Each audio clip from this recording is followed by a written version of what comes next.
Policies of the Deep Right. The only way for democracy to defeat oligarchy is to elect a monarchy. Narrated by Skeptical Waves. Published Tuesday, May 3, 2022 by Curtis Yarvin.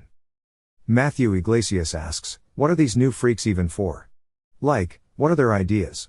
Man, I guess I shouldn't. I love it when people younger than me sound like boomers.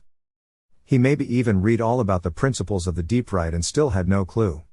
Honestly, it is hard to blame the poor guy. It's hard to see how most of this stuff even makes any sense in his frame of reference. It's like trying to explain acid to a Mormon. But let me try. Oligarchy and relative public policy. Of course I have no ideas at all, not in Iglesias's sense of the term, at least. The model of political discourse in which public policy ideas are relevant because they are prestigious and prestigious because they are relevant is the mode of discourse fundamental to the ordinary liberal pundit's frame of reference. Ideas outside this cycle do not matter and cannot be either relevant or prestigious. They are not ideas. A key aspect of this model is the relative nature of the idea. An idea is a change or delta from the present state of affairs. The greater this delta, the less relevant. We seek and speak of an art of relative public policy, which describes not what the state should do, but what it could change to do, often not very realistically. Matthew Iglesias is a certified wonk in this fine, important art of relative public policy. But relative public policy is specific to the second of the three Aristotelian forms of government, which makes sense, as that form happens to be the form we have now. This second form is called oligarchy, the rule of the few. Confusingly, its proponents call it democracy. This should not be enough to make you confuse it with the third Aristotelian form, democracy, the rule of the many, which everyone calls populism. Democracy is politics. It means putting politicians in charge of the government. To the ordinary liberal pundit, no idea is more horrifying. Imagine giving the president power to hire or fire, fund or defund, organize or reorganize any department in D.C. Imagine making Donald Trump the literal CEO of the executive branch. Okay, this is exactly what it says in the Constitution, but come on. Isn't it a living Constitution? Instead, when we want a foreign policy, we consult respected foreign policy experts. Professors at top schools, of course. Who should we consult? Plumbers? Hotel entrepreneurs? Duh. Such is oligarchy, the hereditary creed of Matthew Iglesias. Are these top schools mentioned in the Constitution? Enumerated, even? Why? Of course not. Why would they need to be? Cease to talk to us of your Constitution. We have one of our own, and ours actually says what it means. Ea ist kein Warum. Monarchy and absolute public policy. But oligarchy and democracy are only two of Aristotle's three forms. The third is the first form, monarchy, rule of the one, which we call dictatorship. Which is bad. Bad. Even though monarchy is the most common political form in history, it is invisible from within our present historical bubble. It does not fit in our Overton window. Is the problem with the thing? Or with the window? It does make one think. Both oligarchy and democracy are traditionally hostile to monarchy. However, monarchy and oligarchy can be united by a shared contempt for democracy, and monarchy and democracy can ally to defeat a rapacious oligarchy. Any alliance is possible. Any two of the firms, together, will usually defeat the third. In any case, the transition from oligarchy to monarchy is not accomplished by the victory of monarchical ideas in the oligarchic marketplace of ideas. Because no regime change happens by itself, the idea of monarchy must compete, somehow, in either or both of the oligarchic and democratic marketplaces. A hard trick indeed. Monarchical public policy, however, is irrelevant until monarchy is established. Its ideas cannot be expected to succeed in the oligarchic marketplace. Nor is any such success the way in which monarchy comes about. History shows that the marketplace of ideas is never flat. It is always tilted toward power. Monarchies, oligarchies and democracies promote different kinds of ideas. While oligarchical regimes do in a sense argue themselves into public policies, it is useless to argue monarchical policies in an oligarchical marketplace of ideas. They will look like bad ideas. In a sense, they are bad ideas, under the current form. So our first idea has to be a change of form, a regime change. A regime change is always relevant, because a regime change is always possible, though never safe. The only form that can power a regime change is democracy. But the only form that can operate the next regime is monarchy. Therefore, The process of a legal regime change must involve electing a monarchy, not unlike the election of FDR in 1932. Operationally, monarchy is required because regime change is hard, and everything hard that works in this world, running a company, directing a movie, cooking a meal, is done by a unified authority with a single leader at the top. That is, a monarchy. Politically, democracy is required because only democracy has the political power to put a monarchy in place. That is, winning an election, with a mandate to truly rule. Of course, the current oligarchy has the power, but the opposite of an incentive. But it is not even just that democracy is a terrible way to manage anything. Populist democracy, in the age of the apathetic, uninformed voter, is not even strong enough to keep the power in its hands, let alone do the right thing with it. Monarchy, however, is well known for being able to keep the power in its hands. Thus, the only way for democracy, today, to defeat oligarchy is to elect a monarchy. What's cool is that this is actually completely legal. Even if it wasn't, we could do it any time. Like FDR or even Caesar, the next monarch may not call himself a king and probably should not. People will call him a dictator. People will call him whatever. It is what is. But it is worth noting that in the American system of government, which combines monarchy, oligarchy and democracy, electing a dictator is the law of the land. By our own ancient constitution, the voters elect the chief executive of the executive branch. It is an old tradition that the president automatically defers to the other branches in managing his executive branch. But this deference is just a tradition. It is not in the Constitution itself. If a tradition is not working for us, why are we obliged to keep it? Even if Marbury v. Madison is 2 centuries old, might not it be wrongly decided? Every historian reads Justice Marshall's coup as a coup, not some divine exegesis. Any such change of form will bring a new market for public policy. The newly elected monarch is elected in vain unless he can completely revise the standards, practices, policy, personnel, philosophy and organization of the old regime. In most cases, he will probably not even start from the status quo, he will create a new structure from scratch. Only minimal continuity of staff is required, mainly in the security forces. In this alternative reality, relative public policy is of no interest at all. The only form of public policy that offers any interest is absolute public policy, the policy choices that are available to any new regime, regardless of the old regime's standards, practices, policy, personnel, philosophy and organization. In general, absolute public policy is the natural accompaniment to absolute regime change. Historical instances of absolute public policy are not hard to find, even in the lives of those now living, and even those regarded as good. One example is the U.S. occupation of Germany after the war, UMGIT, which begat modern Germany. Say what you want about modern Germany, but it is at least in some senses a success, had absolutely no interest in preserving the Third Reich standards, practices, policy, personnel, philosophy or organization. In some cases it did. It certainly never wanted to. And for the most part, it didn't.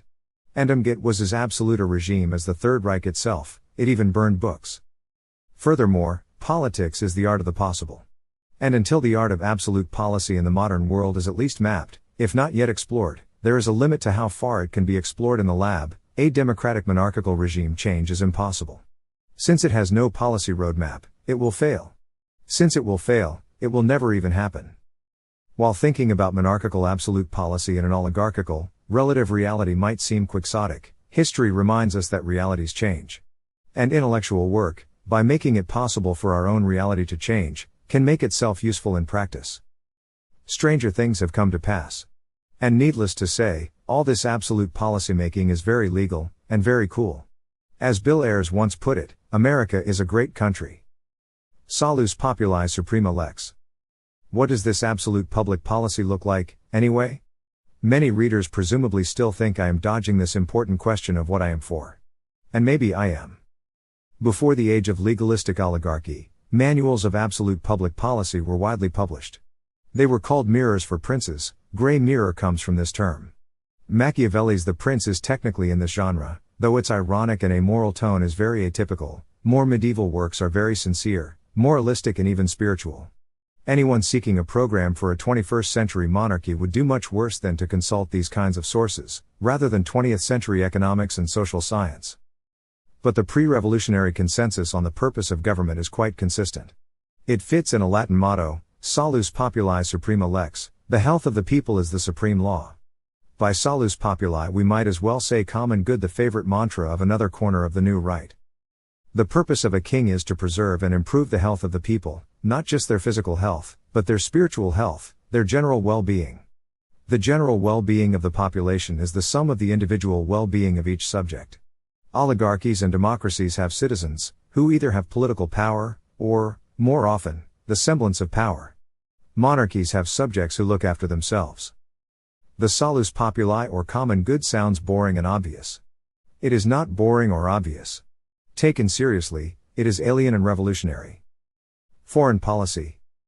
The purpose of a regime is to preserve and improve the health of its own people. To take an interest in improving the rest of the world is to create a conflict of interest, just as the manager of your condo complex's homeowner association, if he sends the landscaping funds to Yemen to feed starving toddlers, remains an embezzler. A hoa is not a charity. Neither is a government. Any such conflict of interest creates an incentive for the regime to act against its own subjects. This is a bad habit for governments. As for the people of Yemen, they should be looked after by the government of Yemen, which should not be a dependency, satellite or protectorate of the US or of any nation northwest of, say, like, Egypt. In 20th century terminology, therefore, a healthy US monarchy will be isolationist.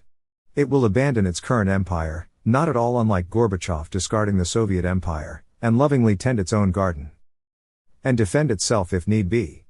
The idea of a military attack on the US remains comical. But only the dead have seen the end of war. Certainly, space remains an active field of international conflict. As does drone warfare, but America's main defense job today, which it is of course screwing up, is to achieve the permanent domination of orbit. With Musk's giant rocket, we might still have a chance. Go America. Economics.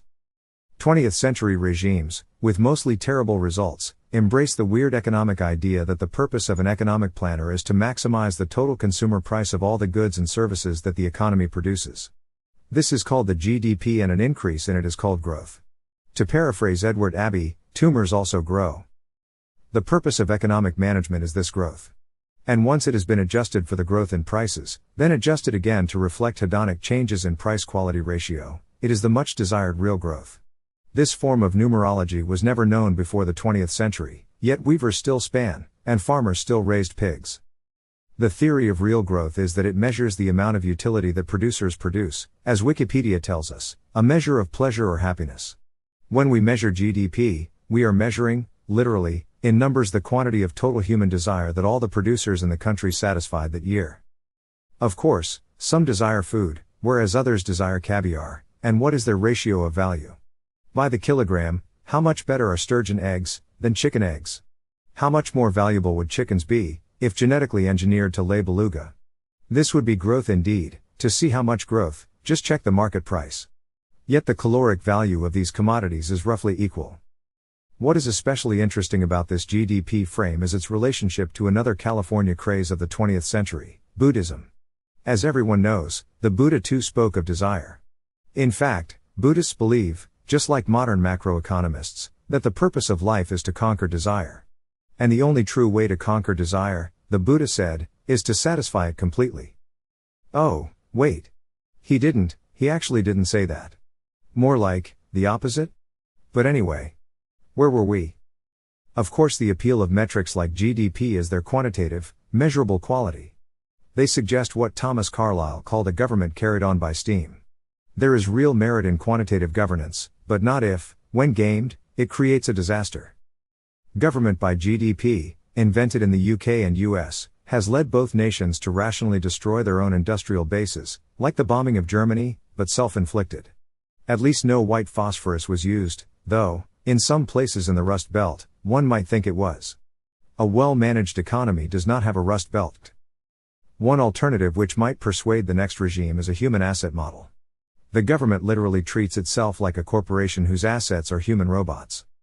If, besides the land and buildings, the assets of this corporation are human beings, the goal is not to maximize the hedonic production of the corporation. That would be like a CEO running a company to maximize revenue. Sometimes this is right. But only by accident. It is more right to maximize profit, but even this can be a management mistake. The real goal is to maximize valuation, and, when choosing between real capitalization and mere market price, choose the former. The company is worth the things it owns. The more they are worth, the more it is. When these things are human beings, they should still be as valuable as possible. Without an active slave market, there is no way to measure human value. But any way of measuring human value will look at least similar to our goal, the salus populi. Consider, for instance, the question of work.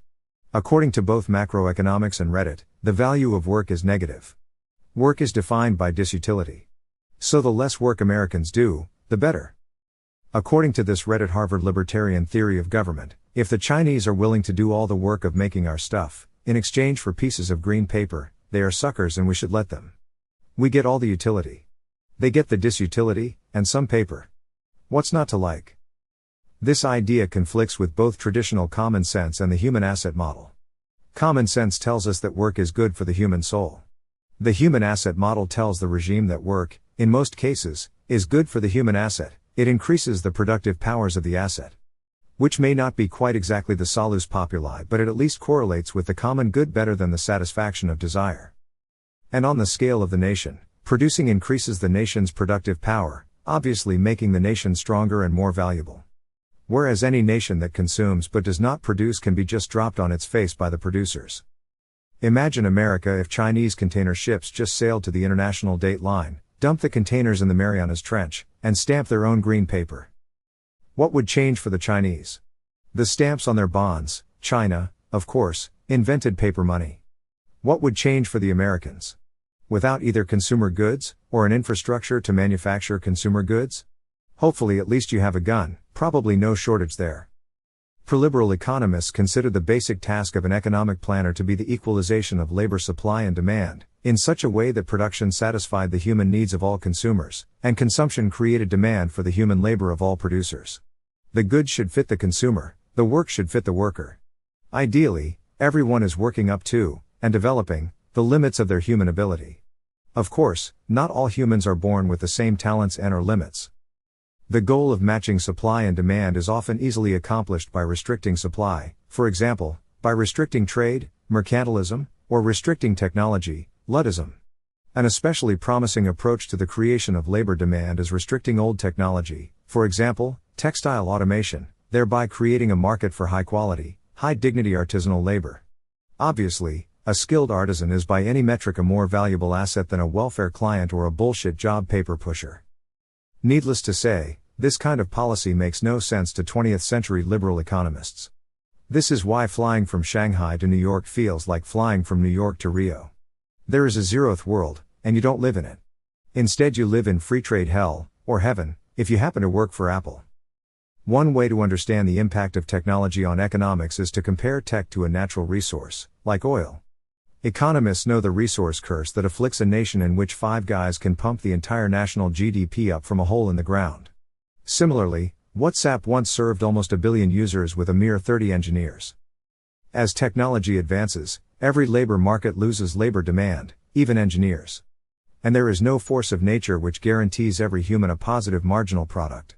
People can simply be worthless, not just the very young, the very old and the very sick, but great swathes of physically healthy society. The final implication of liberal economics is genocide, figurative or literal. If you look at the Rust Belt, you see it. Hiroshima is certainly looking a lot better than Detroit these days. Society. If it ever came, every time we fondle our Benjamins, we should remember Obi-Wan Ben Franklin's racist anti-German rants. The time for a homogeneous America is over. Our continent is as mongrel as the pound. It's not exactly Iceland. And without getting our hands very messy indeed, it never will be. And the real Iceland is probably rife with anti-Eskimo prejudice, or something. Man. Humans, man. But will a sensible regime, a government that genuinely loves and cares for and wants to nourish its precious human assets, work with human nature? Or will it try to change human nature? Well, if it's the 20th century. North America is full of many different kinds of people. Some of these kinds of people are organized in well-delineated cultural communities. Some are not.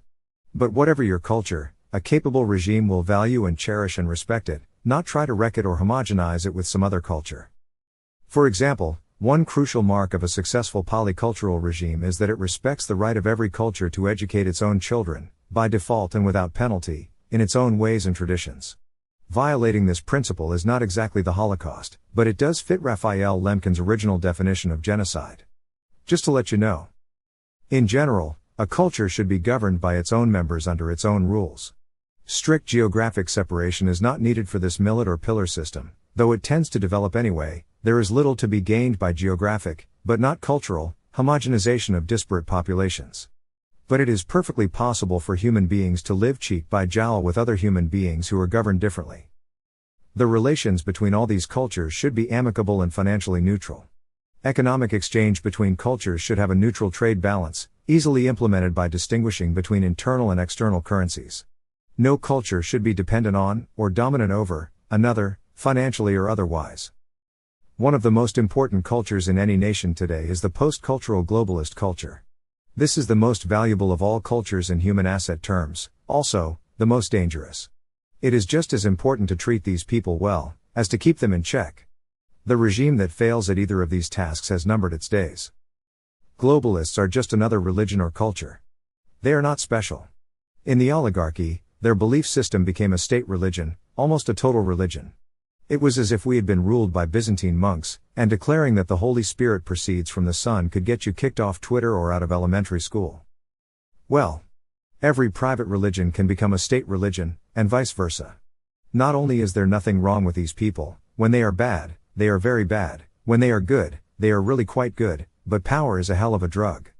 Excluding them from power will clear their heads and even cure many of their strange doctrines. It may seem like a harsh treatment, to the addicted. Withdrawal is punishment by definition, but in the long run, it will even be good for their souls. The salus populi. And does any group of people have any right to political power over any other group? The short answer is no. Mormons have a right to rule themselves. They do not have a right to rule you. You do not have a right to rule them. This stuff is pretty simple. The accountable monarchy. It is easy to describe the purpose of a good king. But why should the king be good? What keeps a good king good? What if he is crazy, or worse, goes crazy? One answer is simply to note that for some reason, monarchies, dictatorships, in the 20th century had an unusually bad record of bad behavior. We could discard this run of data as an outlier produced by some pattern related to time rather than form, or we could obsess over it. And after all, even if this pattern is unrelated to form, why should it not still be operating today? Understanding the 20th century, a long conversation to say the least, is the only way to untangle this puzzle. But if we discard the 20th century as an outlier, we see that most monarchs are rather sane. Rarely do they go crazy and start executing whole swathes of their population. They may not be good at preserving the salus populi, but they usually at least try. They are often too into war, a failure mode worth noticing. It is also possible to do much better at monarchical succession than in olden days, if nothing else, because of fertility medicine. The Henry VIII situation need never recur. This is a modest answer which acknowledges the frailty and imperfection of human affairs, and demands recognition of the extreme perfection, and clear deterioration, of present affairs. But I also have my own design for building a technically accountable monarchy, a sovereign version of corporate governance, implemented, sadly, on the blockchain. Summarizing this novelty here, though, would be tiresome and distracting. In any case, the question is not open, because the law is clear. The American system of government, as outlined in the Constitution, is an elective dictatorship, in which the voters select the next absolute dictator for the next 4 years. Is it perfect? No. But this country has muddled its way through the imperfect before. It may not be the perfect way to hold a national CEO accountable, but if the changes that every voter sees with their own eyes, over 4 years, as long as it took to win World War II, do not amaze and impress them, maybe this is not the right national CEO for our nation after all. Joe DiMaggio, our nation turns its lonely eyes on you.